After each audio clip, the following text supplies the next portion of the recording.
In this tutorial video, we are going to show you how you can copy and paste the cell value without formula in Microsoft Excel.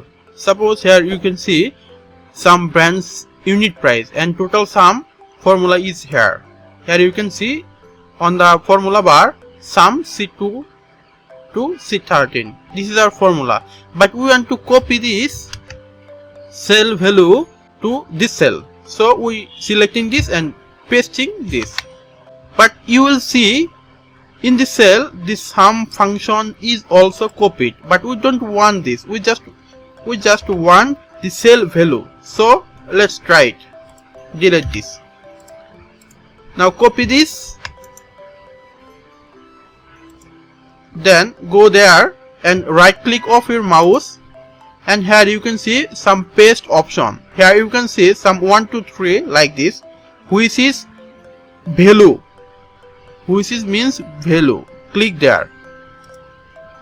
Now you can see only value is appeared there. There is no formula. Value means you only copying the value from this cell. This is how you can copy paste of your cell value without formula in Microsoft Excel. Hope that you like this video. Thank you.